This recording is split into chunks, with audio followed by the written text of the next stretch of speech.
मैं गई थी, मैं वापस आ गई। हे एवरीवन, तो नवरात्रि का ये मेरा फर्स्ट ब्लॉग है। तो नवरात्रि का आज 7th डे है, यानी कि सप्तमी है शायद से, मुझे तो कंफर्म नहीं है, लेकिन सप्तमी ही है। आज संडे है, तो आज मैं मंदिर तो मैं रोज़ जाती हूँ और हमारे यहाँ दुर्गा जागरण भी हो रहा है। तो वहाँ पर आज मैं जा रही हूँ प्रसाद चढ़ाने, और मुझे ये नहीं पता था कैसे चढ़ाते हैं। मैं गई थी, मैं वापस आ गई मम्मी को ले जाने के लिए कि बताइए मैं क्या क्या करूँ चलो चलते हैं मंदिर, आप लोग को दिखाती हूँ हमारी माता रानी कितनी प्यारी है। चलो, तो ये रही हमारी माता रानी, और मैं आज आई हूँ प्रसाद चढ़ाने के लिए। आती तो मैं रोज़ ही हूँ यहाँ पर, लेकिन यहाँ आई तो दादी पूजा कर रही थी, तो मैंने सोचा कि मैं वेट कर लेती हूँ थोड़ी देर, तब तक ये पूजा कर ली, फिर उसके बाद मैं करूँगी। और by God this so, mummy ने मुझे एक एक स्टेप करके बताना शुरू किया कि क्या करना है, कैसे करना है। मैंने लाइफ में फ़र्स्ट टाइम ऐसे पूजा की है। मैंने इससे पहले पूजा बहुत बार की है, लेकिन इस तरह नहीं की है। एक एक प्रोसेस, वैसे दादी लोग, मम्मी लोग पूजा करती थी, तो मुझे लगता था कि क्या ही इतना टाइम लगता है, मंदिर में जाती हैं तो 10 मिनट के बाद निकलती हैं बाहर, पता नहीं क्या क्या करती होंगी। लेकिन जब आज मैं पूजा करना स्टार्ट कर रही हूँ तो इतने सारे स्टेप बता रही हैं, कभी ये वाला टीका लगाओ, फिर येलो वाला लगाओ, यहाँ येलो नहीं लगेगा, यहाँ रेड लगेगा।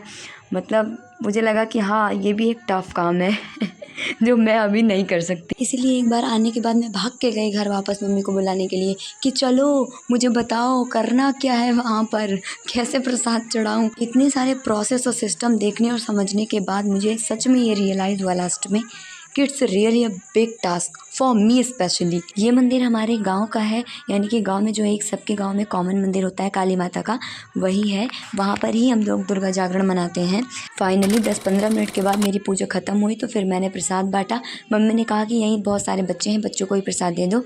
और पहली बार ऐसा हुआ कि मेरा पूरा प्रसाद ख़त्म हुआ। पहली बार मैंने चढ़ाया भी था और पहली बार में ही मेरा प्रसाद पूरा ख़त्म भी हुआ। मैं बहुत खुश हुई। सारे बच्चों को प्रसाद दिया मैंने, और फिर दादी लोग भी बैठी हुई थी, उनको भी प्रसाद दिया। और मेरी फ्रेंड थी सलोनी, उसको भी मैंने प्रसाद दिया। फिर मैंने थोड़ी व्लॉगिंग करने की कोशिश की, लेकिन मुझसे कुछ भी नहीं हुआ, तो बस मैंने ऐसे ही वीडियो बना लिया कि वॉइस ओवर कर लूँगी। वैसे भी वहाँ बोलने की हिम्मत भाई मुझ में नहीं है। वैसे तो बहुत आवाज़ निकलती है, लेकिन 4 बंदों को देख के मेरी आवाज़ गायब हो जाती है ऐसे प्लेस पर। ये रहे मेरे पापा, यानी कि वो म्यूज़िक ऑपरेटर बने बैठे हैं अब हम आ गए घर, यानी कि आज है संडे, और इस नवरात्रि में मैंने माता रानी का कोई भी लुक क्रिएट नहीं किया, तो मैंने सोचा चलो कर ही लेते हैं। तो मैंने 2 साड़ियाँ निकाली थी चूज़ करने के लिए। ये फर्स्ट वाली थोड़ी सी हैवी है और उसमें उतनी शाइन भी नहीं है, तो मम्मी बोल रही है कि ये सेकंड वाली ही बेस्ट है, कि इसमें अच्छा लुक आएगा और प्लेट्स वगैरह भी अच्छी बन जाएंगी। तो चलो पहनते हैं। तो फाइनली मैंने साड़ी पहन ली है, और भाई साहब इतने पिन अप करने पड़े हैं इसमें, मैं तो सोची गई मैं, ऐसा नहीं हो पाएगा मेरे से, कभी भी नहीं सीख सकती मैं साड़ी पहनना। नॉर्मल साड़ी मैं पहन सकती हूँ, लेकिन मराठी साड़ी ना भाई ना, कत्ते भी ना, मेरे से हो ही नहीं पाएगा। फिर मैंने आलता भी लगा लिया था खुद से, क्योंकि मैंने सोचा मम्मी की हेल्प कर देते हैं, मम्मी की तबीयत अभी ठीक नहीं है। तो ऑलमोस्ट मैं रेडी हो ही गई हूँ, बस थोड़ी चीज़ें और बाकी रह गई है। बस बाकी सब कुछ मैंने पहन लिया, अब बस लिपस्टिक और नथिया रह गई। This is my final look. कैसा लग रहा है भाई? मुझे जो आता है मैंने सब ट्राई कर लिया, और मुझे इतना ही आया जो आता था। हाँ, ये इयररिंग्स हैं, ये कुछ ऐसे रहेंगे। कैसे परफेक्ट लग रहा है, लगता है इसे लगा लेना चाहिए। और एक कमी भी और दिख रही है ना, आपको दिख रहा है? क्या? इसकी कमी रह गई थी। तो चलो हम लोग इसे, ये बहुत पेनफुल होता है बाय गॉड, लेकिन लुक को कंप्लीट करने के लिए इतना तो करना ही पड़ेगा। इतना पेन तो मैं सही सकती हूँ, फिर अच्छा भी तो दिख रहा था। तो ये जो मैंने मुकुट पहन रखा है, ये मुकुट नहीं है, ये है मेरा नेकलेस। मतलब था, वो टूट गया तो मैंने इसका मुकुट बना लिया, और अब मैं ऐसे ही पहनती हूँ इसको। बाकी आपको कैसा लग रहा है वो आप बताइए कमेंट्स में मुझे, कि ये कैसा लग रहा है, मेरा लुक अच्छा लग रहा है या फिर अभी भी कुछ कमी रह गई है। भाई मुझे इतना ही आता था और मुझे कुछ नहीं आता था। मैंने सोचा चलो शूट कर लेते हैं, थोड़ा सा शूट करने के लिए मैंने कैमरा सेट किया, तो पीछे देखा तो कपड़े सारे आ रहे थे, लेकिन मुझे इतने सारे कपड़े हटाने में बोर लग रहा था, तो मैंने कहा चलो अपनी डायरेक्शन ही चेंज कर लेते हैं। फिर मैंने अपना एक एक करके सारा सामान दिखाया, और बाई गॉड दी चूड़ियाँ मेरी फेवरेट है, मुझे चूड़ियाँ पहनना बहुत पसंद है, और इस लुक को क्रिएट करने में पूरे 2 घंटे लग गए। 2 घंटे के बाद ऐसा रिजल्ट मिला।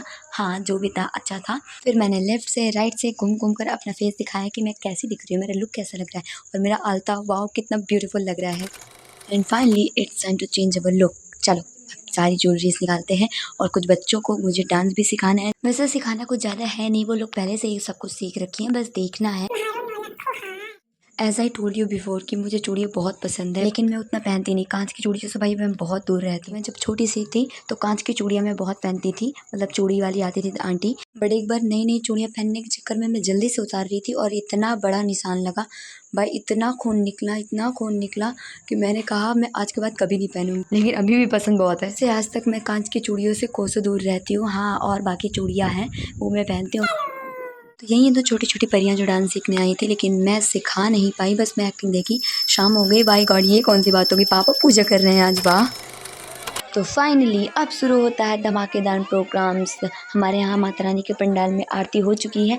सॉरी आरती का वीडियो नहीं दिखा पाई क्योंकि आरती मुझे ही करना रहता है, तो मुझे उस टाइम थोड़ा ऑकवर्ड फील होता है। ये हमारी गौरा माता रानी है और शिव जी हैं जो उनको मना रहे हैं। और ये हैं हमारे यहाँ के सबसे फेमस डांसर संदीप डांसर, और इनका गाना इतना ज़बरदस्त रहता है कि बच्चों से रहा ही नहीं जाता है।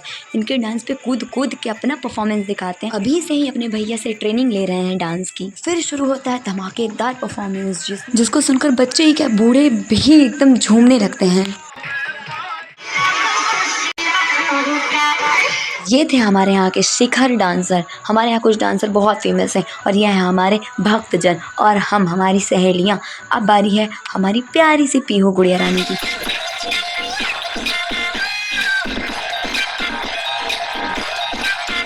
और ये है हमारी राधा रानी और कृष्ण भगवान जी। हाँ हाँ, हम समझ रहे हैं आप क्या सोच रहे हैं कि राधा रानी बड़ी हैं और कृष्ण जी छोटे कैसे हैं, क्योंकि राधा रानी ज़्यादा खाती है ना अब। और अब बज गए थे रात के 11। हम सब अपने अपने घर आ गए थे सोने के लिए। मैं भी बहुत थक गई थी इतना सारा काम करके। मुझे बहुत खांसी आ रही है इन दिनों। खैर इतना मैं केयर नहीं करती हूँ। खैर अब मैं चलती हूँ सोने। हाँ, मैं आपको अपने गांव का नवरात्रि का हवन और भंडारा ज़रूर दिखाऊंगी। अभी bye bye, like share subscribe, मिलते हैं किसी और ब्लॉग में।